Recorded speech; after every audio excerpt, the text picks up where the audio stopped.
जोगसर थाना क्षेत्र स्थित भावना होटल के कमरे नंबर 101 से पिरपैती निवासी युवक तुषार ठाकुर का फंदे से लटका हुआ शव बरामद किया गया है। युवक रविवार शाम को अपने घर से निकला था, लेकिन देर रात तक वापस नहीं लौटने पर परिजनों ने खोजबीन शुरू की और पीरपैंती थाना को इसकी सूचना दी। थाना की ओर से कुछ देर इंतजार करने की बात कही गई, लेकिन जब परिजनों ने युवक के मोबाइल का लोकेशन ट्रैक किया तो लोकेशन भावना होटल का मिला। परिजन जब होटल पहुंचे तो रजिस्टर में युवक की एंट्री कल दोपहर 2 बजे की पाई गई। जब परिजन होटल स्टाफ के साथ कमरे तक पहुंचे तो कमरा अंदर से बंद मिला। गेट तोड़ने के बाद देखा गया कि युवक का शव बेडशीट के सहारे फंदे से लटका हुआ था। मृतक के भाई मोहित ठाकुर ने हत्या की आशंका जताई है और आरोप लगाया है कि जमीन विवाद को लेकर उनके गोतियान ने इस वारदात को अंजाम दिया है। परिजनों का यह भी कहना है कि होटल का सीसीटीवी कैमरा उस फ्लो पर बंद था, जिससे संदेह और भी गहरा है। वहीं सिटी डीएसपी अजय कुमार चौधरी ने मौके पर पहुंचकर बताया कि प्रथम दृष्टया मामला आत्महत्या का प्रतीत होता है, लेकिन मृतक के हाथों पर चोट के निशान मिले हैं। घटना की गंभीरता को देखते हुए एफएसएल की टीम को मौके पर बुलाया गया है। पुलिस हर पहलू पर जांच कर रही है। आज कल से ही मेरा भाई सर 12-1 बजे से लापता था सर। उसको लगातार कॉल कर रहे हैं, फोन स्विच ऑफ। लोकल में ढूंढे, पिरपैती मेरा घर हुआ सुंदरपुर, वहाँ पिरपैती थाना गए, वहाँ बोला कि अरे करता है ऐसा बच्चा आ जाएगा वहाँ, जबकि हम बताए भी मेरे पिता का मृत्यु हुआ है 24 फरवरी 2025 को। उसके बाद से ऐसा कोई काम नहीं है। हम लोग को रोज धमकी आ रहा है, पूरे परिवार को डेली धमकी, गोपाल ठाकुर और पूनम ठाकुर की ओर से डेली धमकाया जा रहा है। भाई आज भावना इंटरनेशनल होटल में मिला, यहाँ आए तो इस बाइक बाहर खड़ा है, रजिस्टर में एंट्री है, रूम का दरवाजा लॉक है, बेल बजा रहे हैं, नहीं खोल रहा है। जाके स्टाफ को बुला के लाए तो पीछे से खिड़की तोड़ के लोग गेट तोड़ खोला है। और यहाँ तक कि सर होटल में सीसीटीवी तक नहीं है, और तो और कल रात से यहाँ पे है ना, उसको पानी के लिए पूछा गया ना कोई चीज के लिए। क्या लगता है होटल वाला भी सब मिला हुआ है इस मर्डर में, तब ना सर यहाँ मेन मार्केट में ऐसा हो जाएगा। गोपाल ठाकुर और पूनम ठाकुर मिलके किया है सर। ये गोपाल ठाकुर मेरे बड़े वाले दादा के बेटे हुए और ये पूनम ठाकुर बड़ी माँ हुई। इनका क्या नाम? इनका उनके पति का मृत्यु हो चुका है, तब से वो गोपाल ठाकुर के साथ मिलके रहती हैं। जमीनी विवाद है सर, जमीन हड़पना चाह रहा है मेरे पिता के मृत्यु के बाद से। ये भावना इंटरनेशनल होटल है, फर्स्ट फ्लोर पे कमरा संख्या 101 में सूचना मिली कि एक व्यक्ति का शव लटका हुआ है पंखे से। इस सूचना पे पुलिस आके अपना शिनाख्त की है, एफएसएल को भी सूचना दी गई है। मैं भी यहाँ पीओ विजिट किया है, देख रहा हूँ यहाँ पे इनका शव लटका हुआ है और हाथ पे भी कुछ निशान वगैरह है और एक नोट भी दिख रहा है वहाँ पे। तो एफएसएल के आने के बाद हम सारी चीज़ों को एक बार सबकी जांच होगी और ये पदाधिकारी भी आ रहे हैं और एफएसएल के आने के बाद ही सारा चीज़ उनके द्वारा जो भी कुछ जांच के क्रम में बताया जाएगा, तो फिर इस पे स्पष्टता से बताना संभव है। क्या लगता है सर, प्रथम दृष्टया जो आपने सब देखा क्या लगा? इनके परिजन लोग आए थे, उनके परिजन भी यहीं पे है। हाँ। उनके परिजन को कल से ही शक था कि ये कहाँ चला गया, तो उनके मोबाइल को ट्रैक करते हुए आज यहाँ पे आए थे और उनका रूम बंद था। तो फिर होटल के जो स्टाफ है उनके द्वारा खोलने की कोशिश की गई, तो होटल बंद था। फिर पीछे से देखा गया खिड़की से, तो वो सब लटका हुआ नजर आ रहा था। फिर इन लोग के तरफ इन लोग के द्वारा उसको तोड़ा गया है, उसकी वीडियोग्राफी भी की गई है। हमारी टीम के द्वारा पूरे पीओ को प्रोटेक्ट करके रखा गया है, उसकी वीडियोग्राफी की गई है।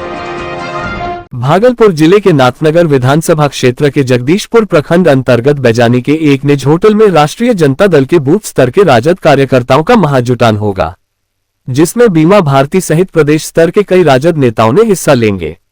ये जानकारी नाथनगर विधानसभा राजद विधायक मोहम्मद अली अशरफ सिद्दीकी ने अपने आवास पर एक प्रेस कॉन्फ्रेंस आयोजित कर दी है।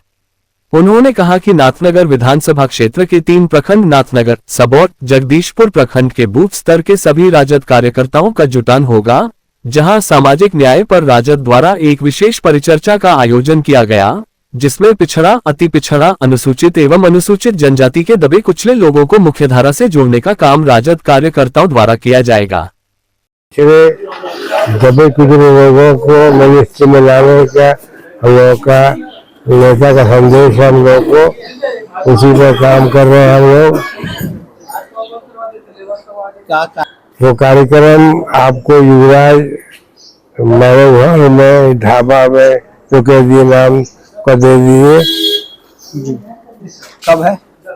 8 तारीख को। कौन कार्यक्रम है? यह कार्यक्रम हमारे नाथनगर विधानसभा के क्षेत्र के अंदर जितने भी प्रखंड आते हैं, जैसे कि हमारा जगदीशपुर आता है, नाथनगर आता है, सबौर आता है, तो ये तीनों प्रखंड के लिए एक मिला जुला सम्मिलित कार्यक्रम है। और इस कार्यक्रम में तीनों प्रखंड के हमारे बूथ लेवल के जो कार्यकर्ता हैं वो इसमें भाग लेंगे।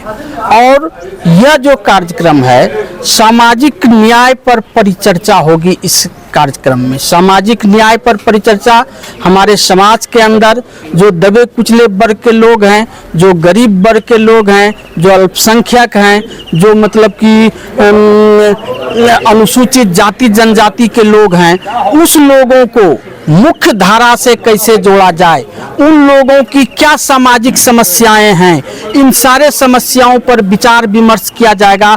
और हमारे बूथ लेवल के जो मतलब कि राजद के कार्यकर्ता हैं, ये बूथ बूथ तक जाकर के लोगों को ये मैसेज देंगे। जी कोई बढ़िया हाँ, बढ़िया नेता हमारे शामिल हो रहे हैं, जैसे कि चौधरी महबूब अली कैसर जी जो कि एक्स MP में रह चुके हैं खगड़िया से, वो रहेंगे। अजय सिंह रहेंगे, बीमा भारती जी रहेंगी, गोपाल गुप्ता जी रहेंगे, जयंत जिज्ञासु जी जो कि JNU के छात्र मतलब कि हैं वो रहेंगे, और नट बिहारी मंडल जो कि हमारे जिले के हैं, ये मतलब कि अति पिछड़ा प्रकोष्ठ से, तो वो रहेंगे। उद्देश्य जो है किसी का ये कि 8 तारीख को हमारे युवराज होटल में जो परिचर्चा होगी सामाजिक न्याय की, उस उपलक्ष्य में आम नागरिक को बताने के लिए आप मीडिया बंधुओं को बुलाया गया है। और इसमें हम लोग जानकारी दे रहे हैं कि इसमें हम लोग जो मीटिंग होगी उसमें सामाजिक न्याय की चर्चा की जाएगी। ठीक है, पार्टी संगठन में हमारे जो कोर वर्कर है उस सबको बुलाया गया है 3 प्रखंड से, सबौर, नाथनगर, जगदीशपुर, उसमें सारे लोग सम्मिलित होंगे। बूथ लेवल के जितने निचले स्तर के कार्यकर्ता सारे लोग आएंगे। इसमें हम सामाजिक न्याय ग्रुप में बात करेंगे, यही हमारी उद्देश्य है। खेलो इंडिया यूथ गेम्स 2025 के तीसरे दिन भागलपुर के सैंडिस्क कंपाउंड के मैदान में आज तीरंदाजी की प्रतियोगिता में महाराष्ट्र के खिलाड़ियों का दबदबा साफ तौर पर देखने को मिला। अब तक के मुकाबलों में महाराष्ट्र के खिलाड़ियों ने शानदार प्रदर्शन किया है। खास बात यह रही कि आज कुछ मुकाबले ऐसे खिलाड़ियों के बीच हो रहे हैं जो आपस में बहुत अच्छे दोस्त हैं, लेकिन मैदान में उतरते ही दोस्ती एक तरफ और जीत की जंग एक तरफ नजर आ रही थी। वहीं महाराष्ट्र और तमिलनाडु की टीमों के बीच जबरदस्त मुकाबला चला। दोनों राज्यों के खिलाड़ी हर तीर के साथ जीत की तरफ एक कदम बढ़ा रहे थे।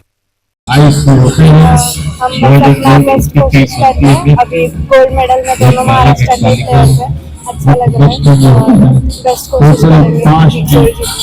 कोशिश तो बेस्ट होगी, लेकिन पता चला है जहाँ तक आपकी बेस्ट फ्रेंड से ही आपका मुकाबला है। किससे मुकाबला? से मेरा मुकाबला है, वो भी महाराष्ट्र की है, बहुत अच्छी दोस्त है मेरी। मेरा नाम सागर मोरे है, महाराष्ट्र कोच हूँ मैं। किस तरह से आपकी टीम का दबदबा रहा है गोल्ड मेडल को लेकर अभी आगे एक लक्ष्य है? एक्चुअली जितना भी हमने मैच खेला है उसमें बहुत सारे मेडल्स मिले हैं हमें। महाराष्ट्र सबसे ऊपर है, अव्वल दर्जे पे है। गेम अच्छी तरह से हो रहा है, वेदर भी साथ दे रहा है, इसकी वजह से मेडल्स भी मिल रहे हैं अच्छी तरह से। होप सो अभी मिक्स टीम चालू होगा, उसमें भी गोल्ड मिलेगा हमें, इससे थोड़ा सा हमें है। जो कंपाउंड मैच में अगर देखो क्लियर आ गया तो रिजल्ट आ गया है। कंपाउंड में फाइनल जो है वो महाराष्ट्र और तमिलनाडु के बीच में खेला जाएगा मिक्स टीम, और सेकंड मैच जो हमारा जो 3rd प्लेस के लिए ब्रॉन्ज मेडल के लिए जो लड़ेगी वो बिहार टीम और दिल्ली टीम आपस में खेलेंगे वो मैच ब्रॉन्ज मेडल के लिए। और कल जो हमारा जो मॉर्निंग सेशन है, मॉर्निंग सेशन में जितने भी मैचेस अभी तक हुए हैं कि bronze medal matches first half में होगी 9 बजे से लेकर 12 बजे के बीच में, और जो जितने भी गोल्ड मेडल मैचेस है वो हमारा सेकंड हाफ में 3 बजे के बाद चालू होगा। खेलो इंडिया यूथ गेम्स 2025 के अंतर्गत भागलपुर के सैंडिस्क मैदान में तीरंदाजी प्रतियोगिता चल रही है। 10 मई से बैडमिंटन प्रतियोगिता सैंडिस्क कंपाउंड के बैडमिंटन कोर्ट हॉल में आयोजित किया जाना है। बैडमिंटन प्रतियोगिता की व्यवस्था में कोई कमी न रहे, इसको लेकर जिलाधिकारी डॉक्टर नवल किशोर चौधरी द्वारा संबंधित पदाधिकारी के साथ बैडमिंटन कोर्ट हॉल का निरीक्षण किया गया। उन्होंने कोर्ट हॉल के बाहरी दीवार पर खेलो इंडिया का पोस्टर बैनर लगाने, कोर्ट हॉल के पश्चिम के खाली भाग को सजाने संवारने, रंग रोगन करवाने का निर्देश नगर निगम भागलपुर तथा DRDA भागलपुर को संयुक्त रूप को दिया। उन्होंने हाल के अंदर प्रकाश की व्यवस्था, कूलन की व्यवस्था को देखा, साथ ही आवाज की प्रतिध्वनि को कम करने हेतु कार्यपालक अभियंता भवन प्रमंडल भागलपुर को निर्देशित किया। बैडमिंटन कोर्ट हाल में बने वॉशरूम, चेंजिंग रूम का अवलोकन किया। उन्होंने बैडमिंटन कोर्ट हाल के अंदर खेलो इंडिया यूथ गेम्स का ब्रांडिंग करने हेतु अधिकृत एजेंसी को निर्देशित किया। जिलाधिकारी ने सभी संबंधित पदाधिकारी को आज से ही युद्ध स्तर पर कार्य करने का निर्देश दिया। अब बिल्कुल आप देख रहे हैं कि बैडमिंटन हॉल बिल्कुल पूर्ण होकर के तैयार है। वहाँ लाइटिंग है, AC है, उसके साथ ही चेंजिंग रूम है, वॉशरूम्स है और आसपास में जो भी हमारा इंटरेक्शन कॉर्नर है, मेडिकल कॉर्नर है, ऑलमोस्ट हमारा सब कुछ रेडी है। और बैडमिंटन प्रतियोगिता यहाँ 10 मई से 13 मई के बीच में होना है और हम लोग पूरी तरीके से रेडी हैं। हम लोग काफ़ी अच्छे तरीके से बैडमिंटन प्रतियोगिता का भी राष्ट्रीय स्तर का हमारा खेल है इसको आयोजित कराएंगे। आपने देखा होगा कि जो हमारा तीरंदाजी ये काफ़ी बेहतरीन और अच्छे फीडबैक से आए हैं। ठीक उसी प्रकार से हमारा बैडमिंटन हमारे राष्ट्रीय स्तर के जितने भी खिलाड़ी हैं जो विभिन्न राज्यों से हैं, देश के विभिन्न कोनों से आए हैं, सभी लोग यहाँ पार्टिसिपेट करेंगे। जिन्होंने रजिस्ट्रेशन अपना कराया है वो आगे पार्टिसिपेट कर सकते हैं। भागलपुर नगर निगम की लापरवाही एक बार फिर उजागर हो रही है। नगर निगम द्वारा इन दिनों शहर में बड़े नालों की उड़ाही करवाई जा रही है, लेकिन इस कार्य में लगे सफाई कर्मियों की सुरक्षा को पूरी तरह से नजरअंदाज किया जा रहा है। सफाई कार्य एजेंसी और नगर निगम के अधिकारी सफाई कर्मियों को न तो हेलमेट दे रहे हैं, न दस्ताने और न ही सुरक्षा बूट। इन हालातों में सफाई कर्मी जान जोखिम में डालकर बड़े बड़े नालों में उतर रहे हैं। सफाई कर्मी के अध्यक्ष ने इस पर चिंता जताई है कि यदि किसी सफाई कर्मी के ऊपर नाले का ढक्कन या कोई भारी वस्तु गिर गई तो बड़ा हादसा हो सकता है। बिना हेलमेट के नालों में घुसना जानलेवा साबित हो सकता है। अब सवाल उठता है कि क्या नगर निगम किसी बड़ी दुर्घटना का इंतजार कर रहा है? सफाई कर्मियों की सुरक्षा को लेकर जवाबदेही तय होनी चाहिए। साफ सफाई जरूरी है, लेकिन उससे भी ज्यादा जरूरी है उनकी सुरक्षा जो शहर को साफ रखने में दिन रात लगे हुए हैं। परेशानी निगम जो गेंद जो खटा रहे हैं, हमारे कर्मचारी भाई जो खट रहे हैं उनके साथ कोई व्यवस्था नहीं है। ये निगम के पास सारा उपलब्धि रहते हुए भी उनको व्यवस्था दे करके नाली में नहीं उतारा जा रहा। अब नाली में बताइए कांच है, पार्ट डैमेज है, कास्ता डैमेज है, दोनों साइड का दीवार डैमेज। अगर यदि वो नीचे जा रहे हैं कोई व्यवस्था ही नहीं, न किट वगैरह, न जूता है, न हाथ में ग्लव्स है और नाली में उतार दिया जा रहा है। और हम चाहते हैं कर्मचारी को नाली में उतारने से पहले उनका फुल व्यवस्था किया जाए, किट वगैरह लगाया जाए, तब नाली में उतरे।